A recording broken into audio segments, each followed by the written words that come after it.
Удар в спину от союзника Кремля. Эксперты подсчитали, продажи нефти упали катастрофически. Очередное преступление российской армии. Раньше мы видели такое только в кино о нацистах и террористах. Путинские солдаты берут с них пример. От коррупционного скандала к кризису власти в Украине требуют отставки больше, чем 2 министров. Диверсия на железной дороге. Польша подозревает украинцев. Премьер Дональд Туск рассказал подробности. Диктаторские режимы соревнуются в креативе. Россияне заплатят взносы на войну, белорусы – на инакомыслие. Новые адские санкции США могут ударить не только по Ирану. К чему готовится Казахстану? И многое другое. Самые важные и срочные новости. Эксклюзивные подробности. Вы смотрите информационный выпуск «Нехта». Оперативно о событиях в Украине, России, Беларуси и мире. Раньше и понятнее других. Все, что нужно знать сегодня. Не до дружбы. Китайские госкомпании фактически свернули закупки российской нефти, пишет Bloomberg. После ударных санкций США против Роснефти и Лукойла китайские НПЗ испугались попасть под раздачу и начали массово отказываться от новых партий сырья. Соскочили даже некоторые частники, которые обычно плюют на риски. Как сообщает агентство, импорт российской нефти в Китай уже снизился на 400 тысяч баррелей в сутки, то есть на 45%. Но по оценкам экспертов, это падение продолжится. Поставки снизятся на 500-800 тысяч баррелей в сутки или на 2/3. Переизбыток непроданной российской нефти, в свою очередь, приведет к дальнейшему падению ее цены.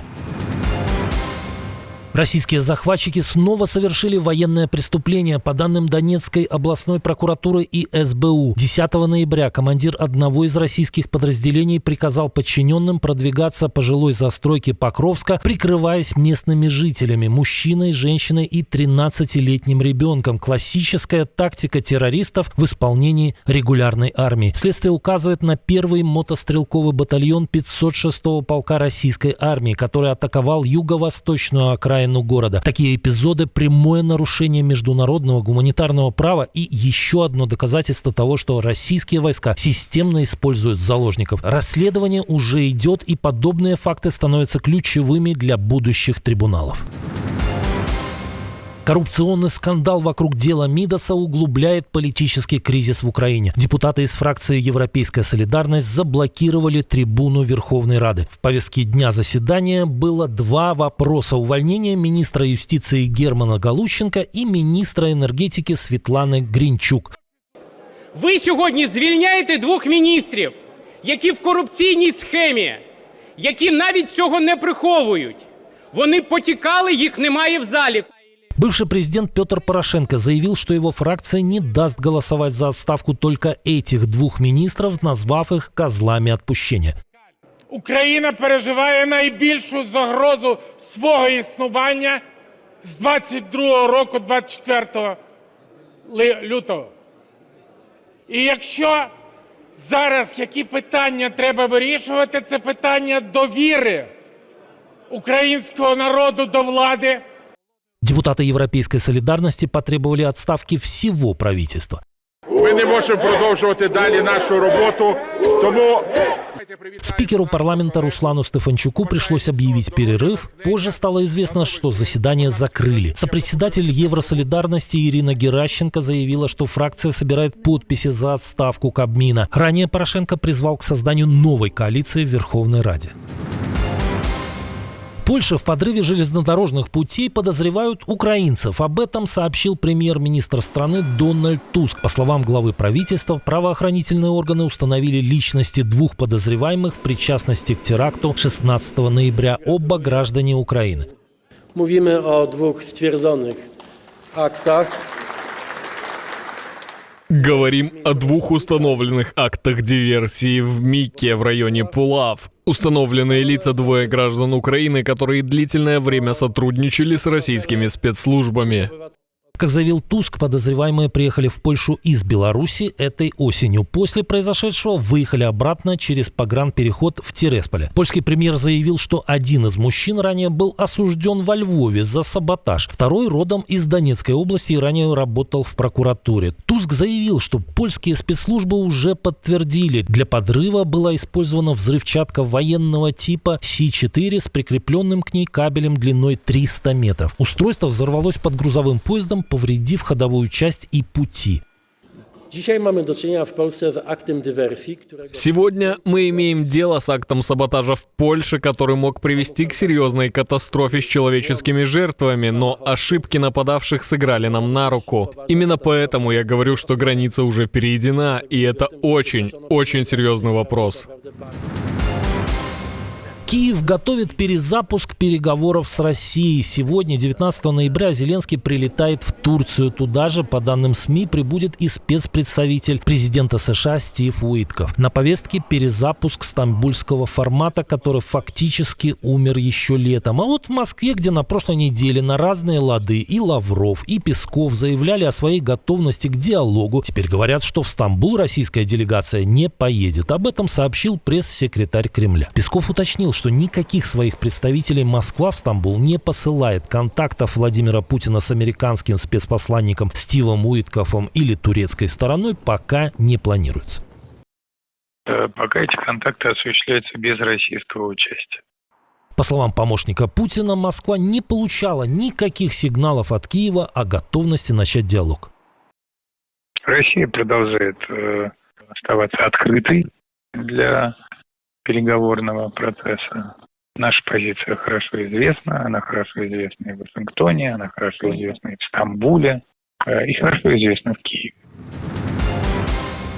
Нефтегазовые доходы Кремля стремительно сокращаются, а войну прекращать там не хотят. И власти все чаще ищут средства на продолжение агрессии в карманах сограждан. Причем не только опосредованно через рост налогов, сборов и штрафов, но и напрямую. В Челябинской области запускают новую схему выкачивания денег с сотрудников оборонных заводов. Рабочих обязуют отдавать часть своей зарплаты на нужды СВО, около 500 рублей в месяц. Деньги пойдут в фонд «Все для победы». Проект уже тестируют и хотят сделать постоянным до конца года, а позже распространить на весь Урал. Людям прямо говорят, это адекватная сумма. Похожая практика уже действует в Курганской области.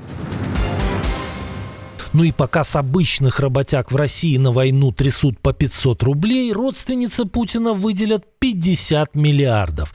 Уважаемые коллеги, в ситуации вызовов, угроз, санкций мы должны с вами сделать все для того, чтобы наши граждане ни в чем не нуждались.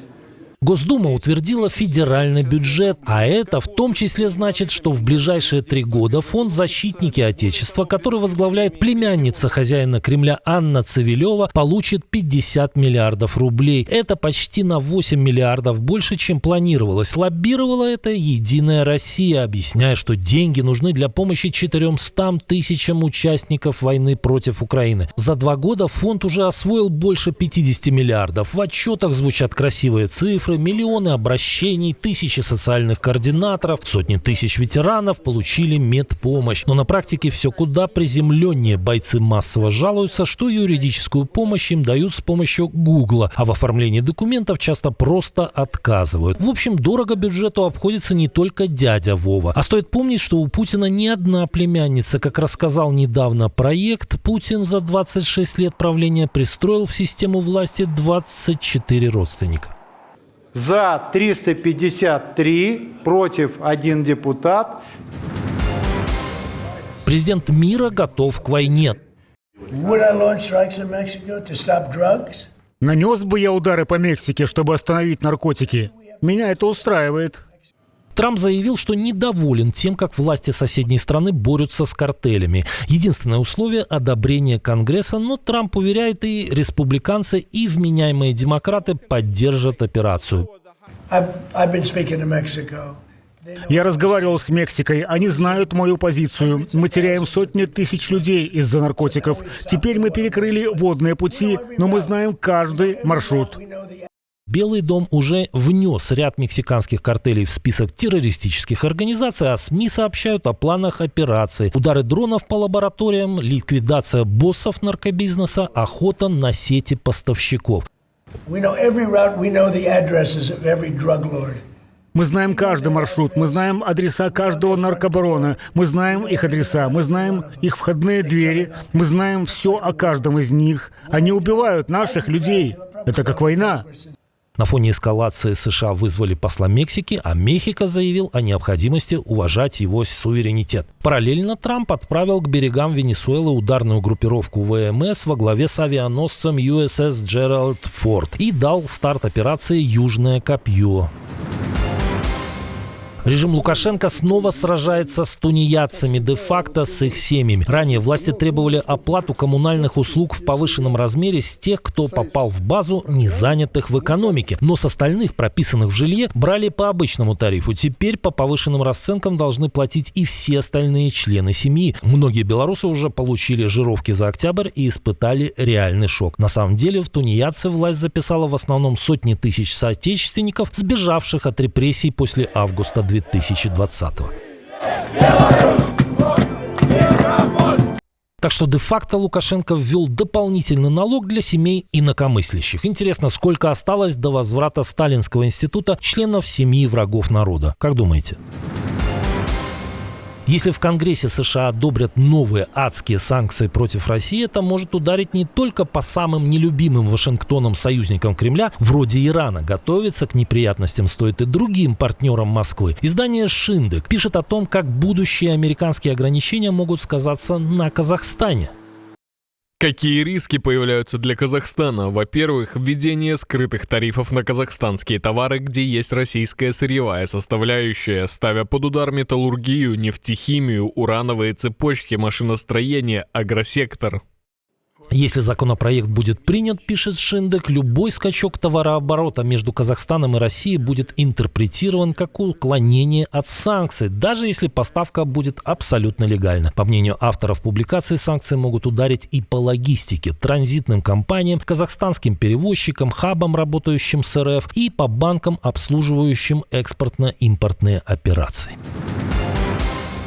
Крупнейшая криптовалюта планеты стремительно летит вниз. Биткоин за сутки просел более чем на 5% и впервые с апреля пробил психологическую отметку в $90 тысяч. Для рынка, который всего месяц назад бил исторические рекорды, это звучит как тревожный звонок. В начале октября биткоин переписал максимум. Его курс тогда перевалил отметку в $126 тысяч.